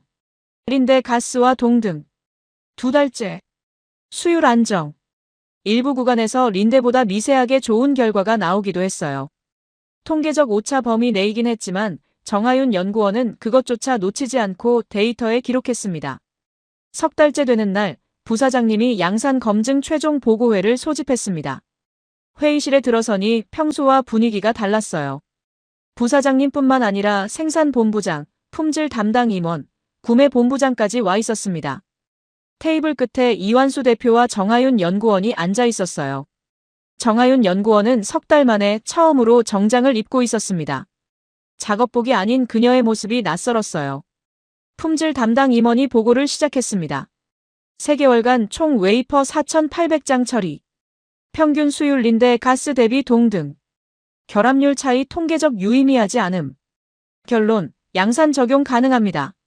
4,800장. 한 장에 수천만 원이니까 수천억 원어치의 웨이퍼가 TMC 가스로 만들어진 거예요. 그리고 전부 합격. 회의실이 잠깐 조용했어요. 그리고 부사장님이 입을 열었습니다. 수고들 했습니다. 그 한마디에 이완수 대표가 고개를 숙였어요. 어깨가 떨리고 있었습니다. 울고 있었던 겁니다. 직원 80명짜리 회사의 대표가 회의실에서 울먹이는 모습. 그런데 아무도 이상하게 보지 않았어요. 당연한 거였으니까. 양산 전환이 공식 결정됐습니다. SK 하이닉스 이천 캠퍼스의 네온가스 공급사가 린데에서 TMC로 바뀌기 시작한 거예요. 처음엔 한 라인, 두 라인. 점점 늘려나갔습니다. 이 소식이 업계에 퍼지는 데는 오래 걸리지 않았어요. 제일 먼저 반응한 건 삼성전자였습니다. 태경아, TMC 정말 되는 거야? 삼성 구매팀 선배가 전화를 해왔어요. 3개월 양산 검증 완료했습니다. 와, 진짜 해낸 거야. 야, 우리도 소개해 줄 수 있어? 삼성전자도 같은 문제를 안고 있었으니까요. 린데에 목줄 잡혀 있는 건 매한 가지였어요. SK 하이닉스가 국산 가스로 전환하기 시작했다는 소문에 삼성도 움직인 겁니다. TMC에 주문이 밀려들기 시작했어요. SK 하이닉스, 삼성전자. 한국 반도체 양대 산맥이 동시에 러브콜을 보낸 거죠. 거기에 다른 소재 기업들도 연쇄적으로 성과를 내기 시작했습니다. SK 스페셜티라는 회사가 있어요. 반도체 식각 공정에 쓰이는 핵심 가스인 산불화질소, NF3를 만드는 곳인데 이 회사가 세계 1위를 찍었습니다. 글로벌 시장 점유율 1위. 한국 회사가요. 워닝 머티리얼즈라는 곳은 삼성전자의 핵심 파트너로 올라섰고요. 반도체에 들어가는 특수가스 분야에서 한국 기업들이 하나둘 고개를 들기 시작한 거예요. 그리고 결정적인 숫자가 나왔습니다. SK 하이닉스 네온가스 국산화율. 사실상 0%에서 100%. 단 2년 만에요. 15년에서 20년은 걸릴 거야. 클라우스 베버가 콧방귀를 뀌며 했던 그 말. 우리는 그걸 2년 만에 해냈습니다. 이 소식이 글로벌 업계에 퍼지자 지각 변동이 시작됐어요. 제일 먼저 바뀐 건 가격 협상 테이블이었습니다. 린데와의 가격 회의가 잡혔어요. 예전 같으면 우리가 을이었습니다. 그들이 부르는 게 값이었고 우리는 고개 숙이고 서명하는 자리였죠. 그런데 이번에는 달랐어요. 회의실에 들어서니 린데 아시아 담당자 2명이 앉아 있었습니다. 예전에 만났을 때는 여유로운 표정이었는데 이번에는 눈가가 어두웠어요. 인사를 하는데 악수하는 힘이 약해져 있었습니다. 구매본부장님이 첫 마디를 꺼냈어요. 품질은 완전히 똑같은데 한국 업체 가격이 당신들보다 40% 쌉니다. 린데 담당자의 얼굴이 굳어졌습니다. 이 가격 못 맞추시면 솔직히 우리는 더 이상 당신들 가스 쓸 이유가 없습니다. 통쾌했습니다. 그 한마디가요.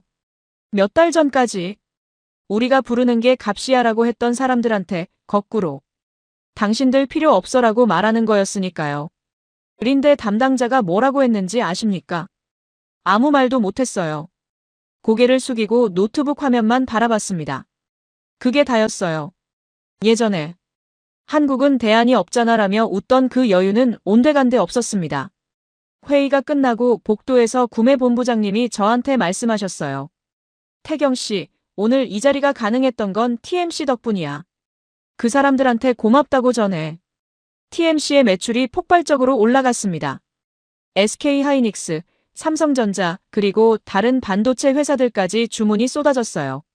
수백억 원 수준이었던 연매출이 수천억을 넘겼고 1조 원을 돌파하더니 1조 5천억 원까지 치솟았습니다. 직원 80명이었던 회사가요. 정하윤 연구원에게 전화했어요. 정 연구원님, 매출 1조 5천억 뉴스 봤습니다. 네, 저도 봤어요.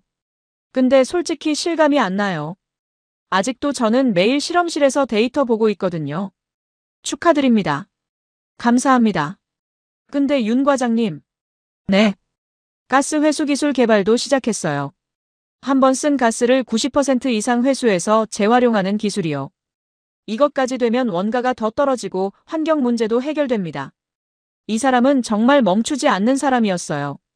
파이브9을 찍고도 아직이라고 했고 양산 검증 성공해도 아직이라고 했고 매출 1조를 넘겨도 다음 기술을 개발하고 있었습니다. 그런데 이렇게 기분 좋은 날들이 오래가지 않았어요. 어느 날 저녁 사무실에서 퇴근 준비를 하고 있는데 이메일 알림이 떴습니다. 발신인을 보니 클라우스 베버였어요. 한동안 연락이 없었던 사람이었죠. 제목은 짧았습니다. 뉴 프라이싱 프로포절. 새로운 가격 제한. 열어봤습니다. 린데가 네온가스 가격을 대폭 인하하겠다는 내용이었어요. 기존 가격 대비 40% 인하. TMC 가격보다 더 싸게 하겠다는 거였습니다. 순간 눈을 의심했어요. 린데가 가격을 깎는다고? 그것도 40%나? 수십 년간 한 번도 자발적으로 가격을 낮춘 적이 없는 회사가. 이어서 긴 메일 본문이 있었어요. 요약하면 이런 내용이었습니다. 린데는 한국 시장에 대한 오랜 파트너십을 소중히 여기며 보다 경쟁력 있는 가격을 제시합니다. 또한 경기도 평택에 500억 원 규모의 신규 가스 생산 설비를 직접 건설하여 한국 고객사에 온사이트 공급 서비스를 제공할 계획입니다. 500억 원을 들고 한국에 직접 공장을 짓겠다고요. 삼성전자 평택 캠퍼스 바로 옆에요. 저는 처음에 이해가 안 됐어요. 왜 갑자기 이러는 거지? 그런데 조금만 생각하면 답이 나왔습니다. 한국 시장을 잃으면 안 되니까요. 삼성전자와 SK하이닉스. 이 두 회사가 전 세계 메모리 반도체 시장의 절반 이상을 차지합니다. 이 고객을 잃는다는 건 린데 입장에서 아시아 최대 시장을 통째로 날리는 거예요. 45조 원짜리 회사라도 그건 감당이 안 됩니다. 린데만 움직인 게 아니었어요. 일주일 뒤에는 독일 머크에서 연락이 왔습니다. 머크는 반도체 소재 분야의 또 다른 글로벌 거인이에요. 한국의 R&D 거점을 이전하겠습니다. 한국 고객사 맞춤형 가스 공급 시스템을 구축하고 연간 수천억 원의 비용 절감 방안을 제안드립니다. 뒤이어 프랑스 에어리퀴드도 한국 내 희귀가스 정제 설비 투자를 확대하겠다고 발표했어요. 세계 3대 산업용 가스 기업이 줄줄이 한국으로 몰려온 겁니다. 부사장님이 저를 부르셨어요. 태경 씨, 린데 메일 봤지? 네.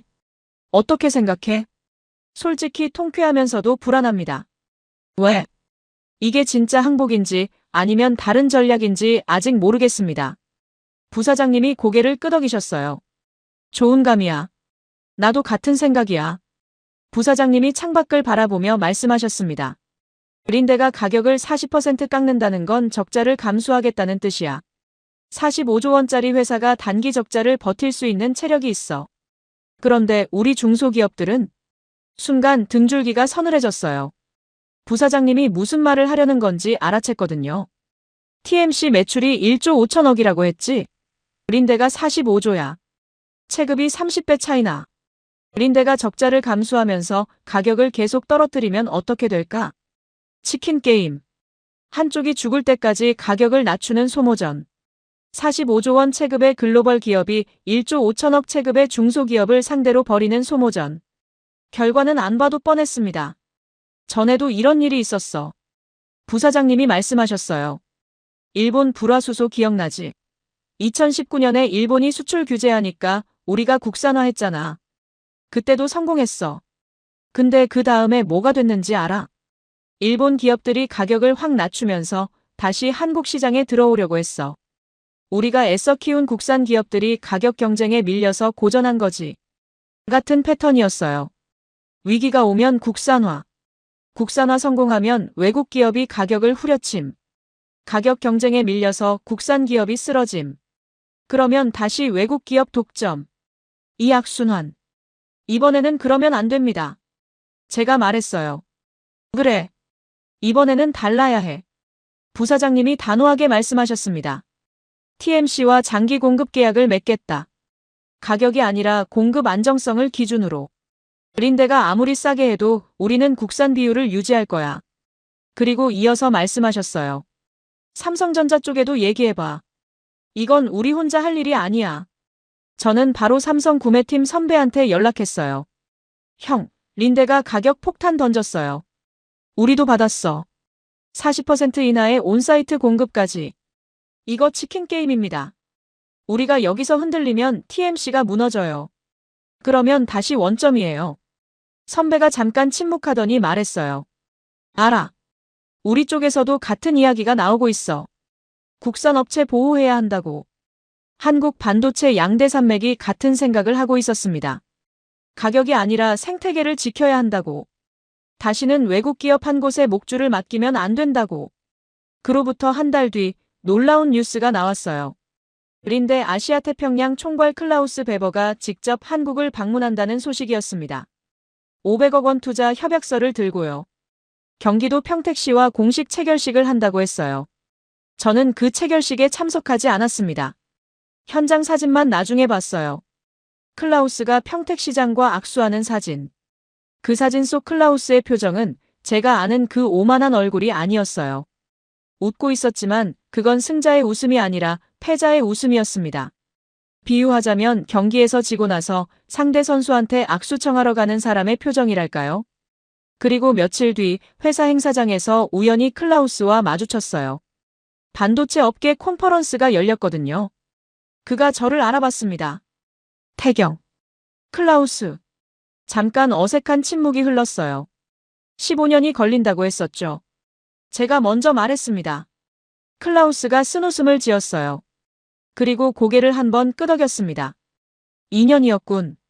인정할 건 인정해야지. 그 한마디가 제가 들은 그 어떤 칭찬보다 값졌습니다. 45조 원짜리 회사의 아시아 총괄이 고개를 숙이고 인정한 거예요. 대한민국의 기술을. 직원 80명짜리 중소기업이 해낸 일을. 집에 돌아오는 길에 정하윤 연구원에게 전화했어요. 정 연구원님, 린데 클라우스가 인정했습니다. 2년이었다고. 전화기 너머로 웃음소리가 들렸어요. 그리고 그녀가 말했습니다. 좋은 소식이네요. 근데 윤 과장님. 네. 끝난 거 아닌 거 아시죠? 또 그 말이었어요. 하지만 이번에는 의미가 달랐습니다. 기술적으로 아직이라는 게 아니라 전쟁이 끝나지 않았다는 뜻이었거든요. 알고 있습니다. 린데가 500억 들고 온 건 항복이 아니에요. 전선을 바꾼 거예요. 그녀의 말이 맞았습니다. 45조 원짜리 거인은 그렇게 쉽게 쓰러지지 않아요. 정면으로 안 되니까 옆으로 파고드는 거였죠.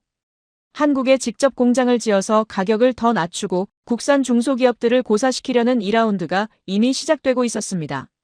정하윤 연구원의 말대로 린데의 2라운드는 이미 시작되고 있었습니다. 평택에 공장을 짓겠다는 500억 원 투자는 시작에 불과했어요.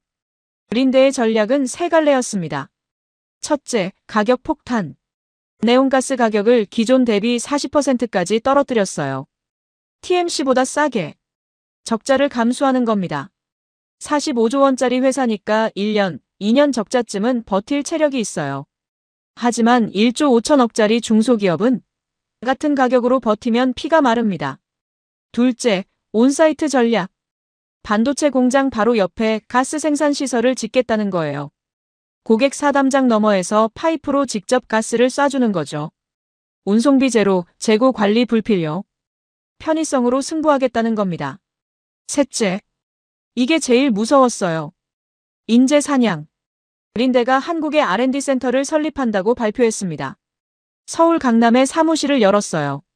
그리고 채용 공고를 냈는데 조건이 장난이 아니었어요. 한국가스 소재업계 경력자 우대. 연봉 기존 대비 2배 이상 보장. 스톡 옵션 별도. 누구를 노리는 건지 너무 뻔했죠. TMC, SK 스페셜티, 워닝 머티리얼즈. 이 회사들의 핵심 인력을 빼가겠다는 거예요. 기술을 못 이기면 기술자를 사버리는 겁니다. 이 소식을 듣고 이완수 대표에게 바로 전화했어요. 이 대표님, 린데 채용 공고 보셨습니까? 맞습니다. 목소리가 무거웠어요. 솔직히 말씀드리면 벌써 2명이 면접 보러 갔다고 하더라고요. 누굽니까? 공정 엔지니어 1명, 품질 관리 팀장 1명. 다 5년 넘게 같이 일한 사람들이에요.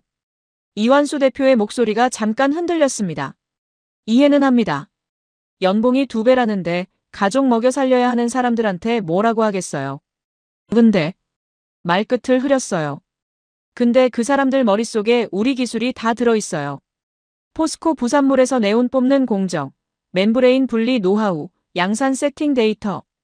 그걸 린데가 가져가면 그 뒤는 말하지 않아도 알 수 있었습니다.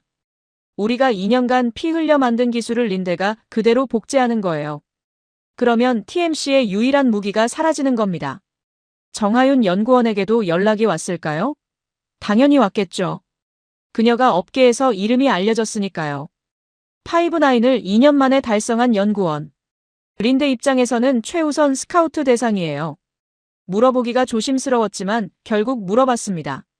정 연구원님한테도 연락 왔습니까?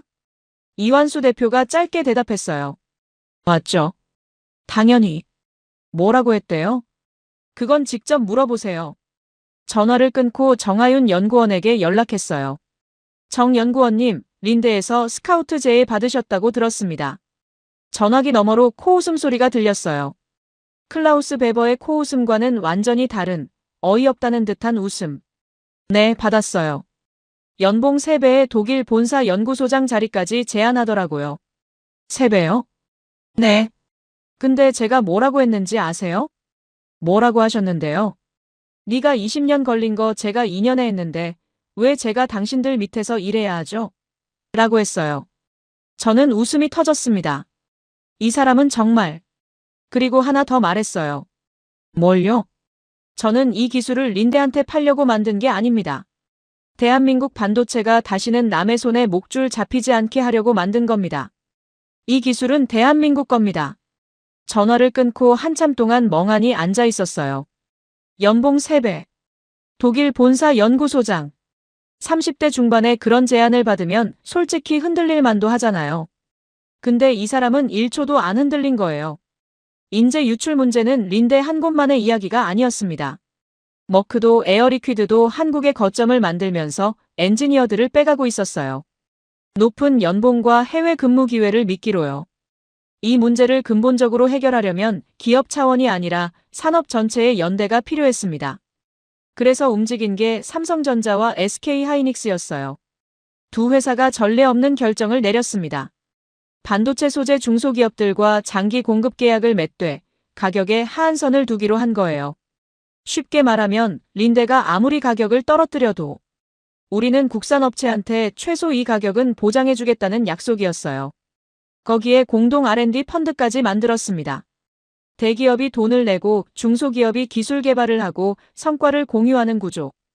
일방적 갑을 관계가 아니라 파트너십. 생태계.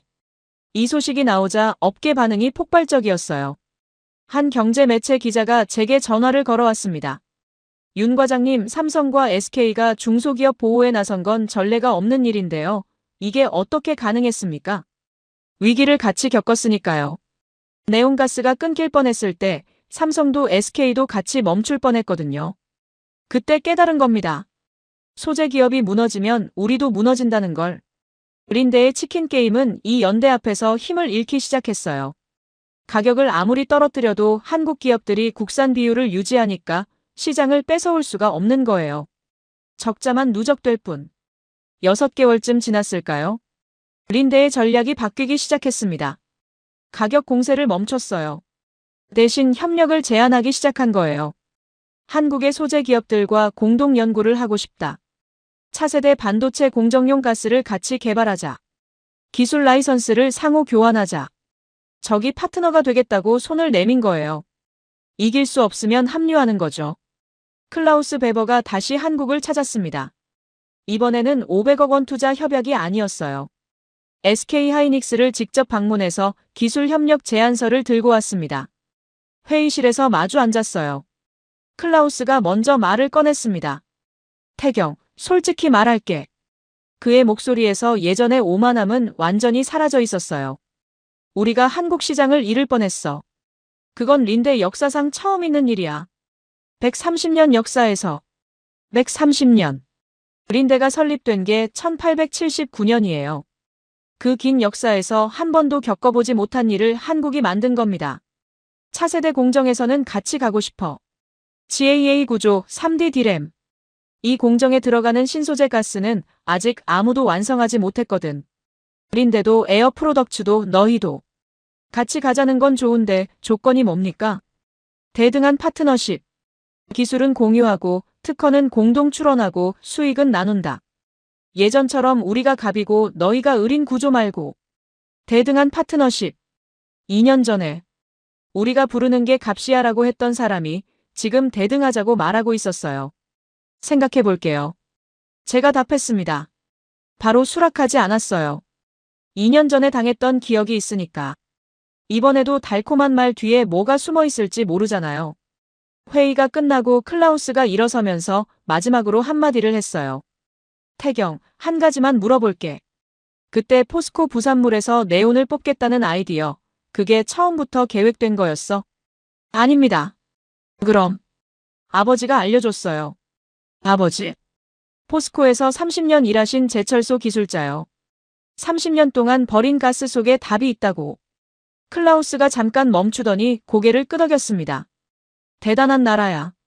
그 한마디를 남기고 회의실을 나갔어요. 머크도 같은 수순을 밟았습니다. 한국의 R&D 거점을 옮기면서 한국 기업들과의 공동 연구를 제안했어요. 에어리퀴드는 한국 내 투자를 확대하면서 현지 파트너를 찾기 시작했고요. 세계 3대 산업용 가스 기업이 전부 한국에 와서 무릎을 꿇은 겁니다.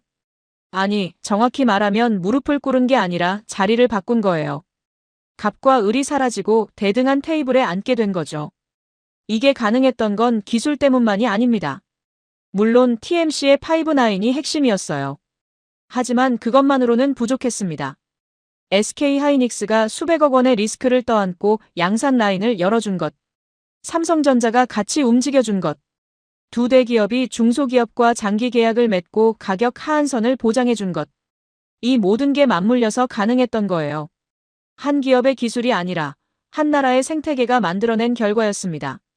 어느 날 저녁 이천 캠퍼스 주차장에서 차에 시동을 걸렸는데 핸드폰이 울렸어요. 정하윤 연구원이었습니다. 윤 과장님, 뉴스 보셨어요? 무슨 뉴스요? TMC 가스 회수 기술 상용화 성공했어요. 사용한 가스 90% 이상 회수해서 재활용할 수 있게 됐습니다. 진짜요?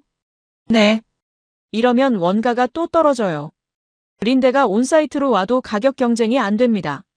그리고 환경 측면에서도 우리가 압도적으로 유리해지고요. 멈추지 않는 사람. 이 사람은 정말 멈추지 않았습니다. 축하합니다, 정 연구원님. 감사합니다. 근데 하나 더 있어요. 또요? GAA 공정용 신소재 가스 연구도 시작했어요. 차세대 반도체에 들어갈 가스요. 이건 린데도 아직 못 만들었어요. 그러면 네. 이번에는 따라잡는 게 아니라 앞서가는 겁니다.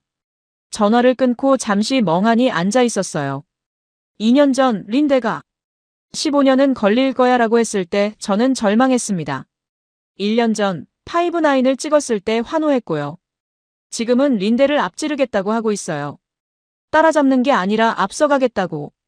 이게 되는 나라가 세상에 또 있을까요? 집에 가는 길에 아버지한테 전화를 드렸습니다. 아버지, 린데가 항복했어요. 항복이라니 무슨 소리고. 아버지가 30년 동안 버렸던 그 가스 때문에 세계 1위 회사가 한국에 와서 머리를 숙였어요. 전화기 너머로 아버지가 한참 아무 말씀을 안 하셨어요. 그리고 아주 작은 목소리로 말씀하셨습니다. 그래, 잘 됐다. 잘 됐어. 그게 다였어요. 하지만 저는 알았습니다. 아버지가 울고 계셨다는 걸. 30년간 쇳물 앞에서 묵묵히 서 있던 그 사람이 아들의 전화에 또 한 번 울고 계셨다는 걸. 하지만 이 이야기가 여기서 끝이 아닙니다. 아직 끝나지 않은 싸움이 있어요. 린데가 머리를 숙였다고 전쟁이 끝난 게 아닙니다. 솔직히 말씀드리면 지금 이 순간에도 세 가지 위협이 동시에 진행되고 있어요. 하나라도 방심하면 우리가 2년간 쌓아올린 모든 게 무너질 수 있습니다. 첫 번째 위협. 자본력 치킨 게임의 장기화. 린데가 가격 공세를 멈추긴 했지만 완전히 포기한 건 아닙니다. 평택 공장이 완공되면 또 어떤 카드를 꺼낼지 몰라요. 45조 원 대 1조 5천억 원. 체급 차이가 30배입니다. 링 위에서 벤텀급 선수가 헤비급 선수를 이겼다고 해서 다음 라운드도 이길 거라는 보장은 없어요. 헤비급은 한 대만 맞아도 버틸 수 있지만 벤텀급은 한 대 맞으면 쓰러질 수 있으니까요. 특히 걱정되는 건 장기전이에요. 린데가 2년, 3년 적자를 감수하면서 가격을 떨어뜨리면 TMC도 같이 가격을 낮춰야 합니다. 매출이 아무리 1조 5천억이어도 이익률이 줄어들면 연구개발 투자가 위축돼요. 연구개발이 줄면 기술 격차가 좁혀지고 기술 격차가 좁혀지면 결국 자본력 싸움으로 돌아갑니다. 그 싸움에서는 우리가 질 수밖에 없어요. 삼성과 SK가 장기 계약으로 버팀목이 되어주고 있긴 하지만 이것도 영원하지는 않습니다. 대기업도 이사회가 있고 주주가 있고 분기 실적 압박이 있어요. 국산 업체를 지켜야 한다는 명분이 아무리 좋아도 숫자가 안 나오면 흔들릴 수밖에 없거든요. 이완수 대표에게 물어본 적이 있어요. 이 대표님, 린데가 3년간 적자를 감수하면서 가격을 30% 더 낮추면 버틸 수 있습니까? 그가 잠깐 생각하더니 솔직하게 대답했습니다. 어렵습니다. 근데 우리한테는 린데에 없는 게 있어요. 뭡니까? 속도요. 우리는 작으니까 빠릅니다. 의사결정도 빠르고 기술 개발도 빠르고 시장 대응도 빠르고. 린데가 회의 열고 보고서 쓰고 본사 승인 받는 사이에 우리는 이미 다음 제품을 만들어 놓습니다. 맞는 말이었어요. TMC가 린데를 이긴 건 덩치가 커서가 아니라 빨라서였습니다. 20년 걸릴 일을 2년에 해낸 그 속도. 그게 유일한 무기예요. 그 속도를 잃으면 끝입니다. 두 번째 위협. 핵심 인재 유출. 정하윤 연구원은 린데의 스카우트를 거절했지만 모든 사람이 그렇게 할 수 있는 건 아닙니다. 현실적으로 연봉이 2배, 3배 차이가 나면 마음이 흔들리는 게 당연해요. 실제로 지난 1년간 한국 반도체 소재 기업에서 글로벌 기업으로 이직한 엔지니어가 적지 않았습니다. 정확한 숫자는 밝히기 어렵지만 업계에서는 인재 블랙홀이라는 말까지 나올 정도였어요. 문제는 이 사람들이 단순한 노동력이 아니라는 거예요. 머릿속에 핵심 공정 노하우가 들어있는 사람들입니다. 포스코 부산물에서 네온 뽑는 방법, 멤브레인 분리 세팅값, 양산 라인에서의 유량 최적화 데이터. 이런 것들은 논문에 없어요. 특허에도 다 담을 수 없어요. 사람의 경험과 감각에 저장돼 있는 거죠. 그 사람이 빠지면 그 지식도 같이 빠지는 겁니다. 이걸 막으려면 두 가지가 필요해요. 하나는 처우 개선. 국산 소재 기업들이 엔지니어한테 제대로 된 대우를 해줘야 합니다. 그리고 다른 하나는 기술의 체계화. 한 사람의 머릿속에만 있는 지식을 시스템으로 만들어야 해요. 누가 빠져도 기술이 유지되도록. 정하윤 연구원이 이 문제를 일찍 알아챘어요. 윤 과장님, 저 요즘 매뉴얼 쓰고 있어요. 무슨 매뉴얼요? 우리 공정 전체를 문서화하는 거예요. 제가 트럭에 치여도 다른 사람이 이 매뉴얼만 보면 파이브나인을 만들 수 있게. 700페이지 넘었어요. 700페이지. 그녀의 3년치 연구와 경험이 담긴 문서. 린데가 3배 연봉을 줘도 살 수 없는 것을 자기 회사를 위해 스스로 남기고 있었어요. 그리고 후배들 키우고 있습니다. 올해 신입 연구원 4명 뽑았는데 제가 직접 가르치고 있어요. 2년 뒤에는 이 사람들이 저 없이도 독립적으로 연구할 수 있게요. 이 사람은 기술만 개발하는 게 아니라 사람도 키우고 있었습니다. 세 번째 위협. 중국. 이게 어쩌면 가장 무서운 위협일 수 있어요. 중국이 반도체 자금률을 높이겠다고 천문학적인 돈을 쏟아붓고 있는 건 다들 아실 겁니다. 최첨단 공정은 아직 못하지만 구형 공정, 레거시 공정이라고 하는데 이 분야에서는 중국이 무서운 속도로 치고 올라오고 있어요. 구형 공정에도 특수가스가 필요합니다. 5-9까지는 아니더라도 4-9 수준의 가스는 써야 하거든요. 그런데 중국이 이 수준의 가스를 자체 생산하기 시작한 거예요. 그것도 엄청나게 싼 가격에. 이게 왜 위협이냐면요. 글로벌 시장에서 구형 공정 반도체 비중이 아직도 50%가 넘습니다. 자동차, 가전, 산업용 기기에 들어가는 반도체 대부분이 구형 공정이에요. 이 시장에서 중국산 저가 가스가 퍼지면 한국 소재 기업들의 해외 매출이 줄어들 수 있어요. TMC나 SK 스페셜티 같은 회사들이 국내에서는 삼성, SK 덕분에 버틸 수 있지만 글로벌 시장에서의 파이를 중국에 뺏기면 성장 동력이 약해지는 거죠. 이 세 가지 위협 앞에서 우리가 할 수 있는 건 뭘까요? 부사장님이 최근 회의에서 하신 말씀이 있어요. 1라운드는 이겼어. 근데 1라운드를 이긴 방법으로 2라운드를 이길 수는 없어. 전략을 바꿔야 해. 전략의 핵심은 세 가지였습니다. 첫째, 차세대 기술 선점. 지금 반도체 업계는 거대한 전환기에 있습니다. 기존의 핀팩 구조에서 GAA 구조로 넘어가고 평면 D램에서 3D D램으로 진화하고 있어요. 이 차세대 공정에는 기존과 완전히 다른 새로운 가스가 필요합니다. 아직 아무도 완성하지 못한 가스들이에요. 린데도 못 만들었고 에어 프로덕츠도 못 만들었어요. 이 시장은 아직 주인이 없습니다. 여기를 먼저 잡는 사람이 다음 10년의 주인이 되는 거예요. 정하윤 연구원이 이미 이 연구를 시작했습니다. 따라잡는 게 아니라 앞서가는 거예요. 그녀가 했던 그 말. 빈말이 아니었어요. 둘째, 생태계 강화. 삼성과 SK가 시작한 장기 공급 계약과 공동 R&D 펀드를 더 확대해야 합니다. 여기에 정부의 정책 지원까지 더해지면 생태계가 훨씬 튼튼해져요. 대기업이 중소기업과 같이 성장하는 구조, 중소기업이 대기업 없이도 독립적으로 글로벌 시장에서 경쟁할 수 있는 구조. 이걸 만들어야 합니다. 셋째, 토탈 솔루션. 가스만 팔아서는 안 돼요. 가스를 생산하고 공급하고 유지 보수하고 다 쓴 가스를 회수해서 재활용하는 것까지. 처음부터 끝까지 한 번에 해결하는 토탈 솔루션을 제공해야 합니다. TMC의 가스 회수 기술이 바로 이 토탈 솔루션의 핵심이에요. 90% 이상 회수 재활용. 이건 린데도 아직 이 수준까지 못했어요. 비용 절감에 환경 보호까지 되니까 고객사 입장에서는 안 쓸 이유가 없죠. 이 세 가지가 맞물려야 2라운드를 이길 수 있습니다. 며칠 전 퇴근하고 집에 가는 길에 아버지한테 전화를 드렸어요. 요즘은 습관이 됐습니다. 큰일이 있을 때가 아니라 그냥 아버지 목소리가 듣고 싶을 때 전화하는 거예요. 아버지, 요즘 건강은 괜찮으세요? 걱정 마라. 나는 늙었어도 튼튼해. 아버지, 한 가지 여쭤볼게요. 뭔데? 아버지가 포스코에서 30년 일하시면서 제일 힘들었던 게 뭐였어요? 아버지가 잠깐 생각하셨어요. 제일 힘들었던 게 일이 힘든 건 참을 수 있었어.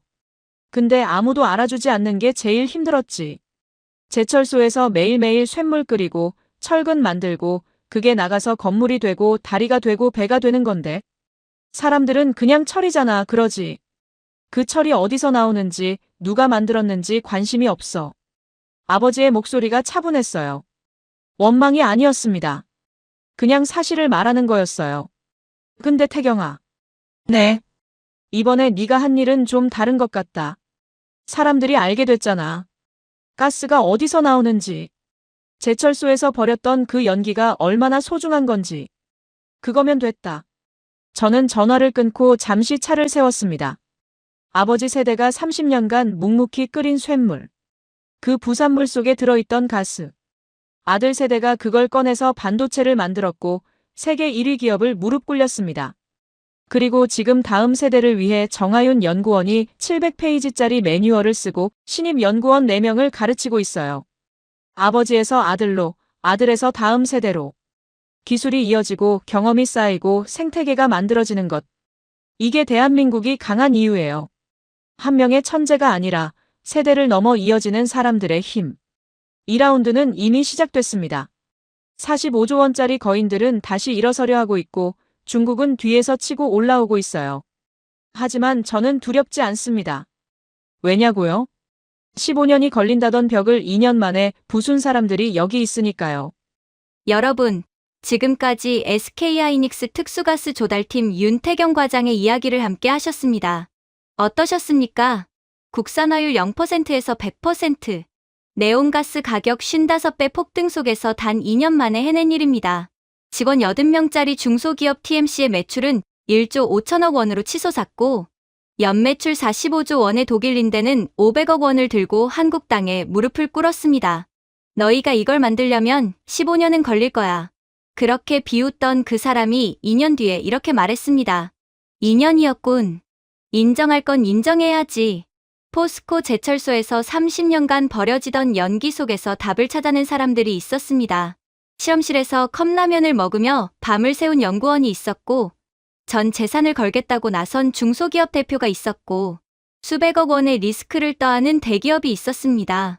아무도 안 믿어줄 때 묵묵히 자기 자리에서 0.001%를 올리기 위해 싸운 사람들.